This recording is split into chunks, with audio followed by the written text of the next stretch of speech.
ఏం లేదు ఆయన ఆఫీస్కి వచ్చే ముందు ఒక 2 స్కూళ్ళు తిరిగి గవర్నమెంట్ స్కూళ్ళు ఎక్కడికి పోయినా ఒక 2 గవర్నమెంట్ స్కూళ్ళు తిరిగి ఏంటి పరిస్థితి. ఎందుకంటే ఇది పిల్లల జీవితాలు మారుస్తుంది కదా. తల్లిదండ్రులు ఎంత ఆనందపడతారు. అసలు ఉచితాల మీద ఆధారపడరు కదా స్కూళ్ళు బాగు చేస్తే. నీకు ఉచితాలే అవసరం ఉండదు. వాళ్ళ పిల్లలకు చదువు చెప్పగలిగితే ఎంప్లాయ్మెంట్ ఒక అవకాశం ఉంది. ఇప్పుడు 20 లక్షల ఉద్యోగాలు ఇస్తారని హామీ ఇచ్చారు. స్కిల్ సెన్సెస్ ఎక్కడ జరిగింది. ఇప్పుడు నీకు ఉద్యోగాలను క్రియేట్ చేయండి. ఎంత బ్రహ్మాండంగా గుర్తింపు ఉంటుంది లోకేష్కు.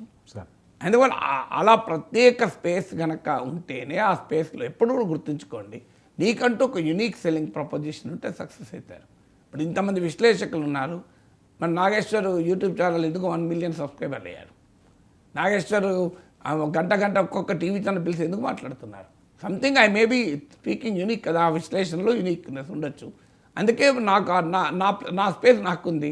నా స్పేస్ అది వదిలేసి నేను ఇంకో స్పేస్ మీలాగా యాంకరింగ్ చేసిన అనుకోండి, న్యూస్ చదివాను అనుకో రీడర్గా, ఆడ న్యూస్ రీడర్గా నాకన్నా అద్భుతంగా చదివే వాళ్ళు 100 మంది ఉన్నారు.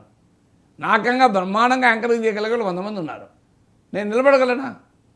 అందువల్ల ప్రతి ఒక్కరికి యునిక్ స్పేస్ ఉండాలి. ఆ స్పేస్ కనుక కార్వౌట్ చేసుకుంటే ఈ ప్రశ్నలు లోకేష్కి రావు. బట్ స్టిల్ లోకేష్ అసమర్థుడు అని మనకు కామెంట్ చేసే హక్కు ఎవరికి లేదు. ఎందుకంటే ఆయన సామర్థ్యానికి ప్రత్యేకంగా పరీక్ష ఎవరు పెట్టారు, ఎక్కడ పెట్టారు.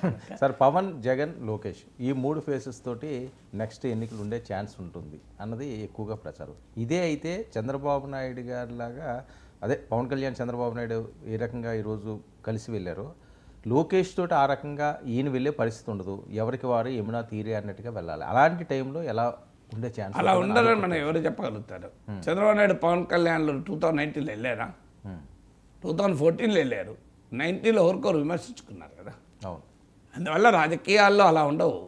రాజకీయాల్లో ఇప్పుడు చంద్రబాబు నాయుడు మోడీ కలిసి వెళ్ళారా, మరి ఇప్పుడు కలిసి వెళ్ళారు కదా. రాజకీయాల్లో అప్పుడున్న అవసరాలు కలిపి ఉంటాయి.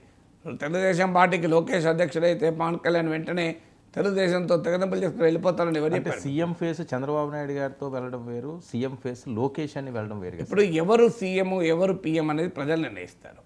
అది లోకేష్ నిర్ణయించాడు, పవన్ కళ్యాణ్ నిర్ణయించారు కదా. ఇప్పుడు సీఎం ఎవరు అనేది ప్రజలుగా నిర్ణయించాల్సింది. ఇప్పుడు నేను ప్రజలు నిర్ణయించానా అని నేను నిర్ణయిస్తాను ఎవరు చెప్తారు? ఇప్పుడు కూటమిలో అత్యధిక ఎమ్మెల్యేలు తెలుగుదేశం పార్టీకి ఉన్నాయి. ఉన్నప్పుడు తెలుగుదేశం పార్టీ నాయకుని ఆ పార్టీ నిర్ణయించుకోవాలి కదా. ముందు కండిషన్ ఉంటే వేరే విషయం. చంద్రబాబు నాయుడు నాయకత్వంలో కూటమి ఉన్నంత కాలమే నేను కలిసి ఉంటాను ఎక్కడ ఉందా కండిషన్. తెలుగుదేశంతో పొత్తు తప్ప చంద్రబాబు నాయుడుతో పొత్తు కాదు కదా. అంటే చంద్రబాబు నాయుడు గారు 10 సంవత్సరాలు సీఎం అని చెప్పి ఈయన ప్రకటించడం, అది చెప్పడం వేరు. మీకు ఫండమెంటల్ పాయింట్ ఏంటంటే చంద్రబాబు నాయుడుతో పొత్తా తెలుగుదేశంతో పొత్తా? జనసేనకు పొత్తు తెలుగుదేశంతో కదా.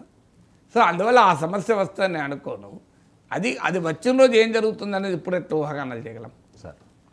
సార్ మరొక అంశం, తెలంగాణలో మళ్ళీ కులాల చిచ్చు. ఇదేంటంటే కేంద్రం వరకు కూడా పాకే పరిస్థితి.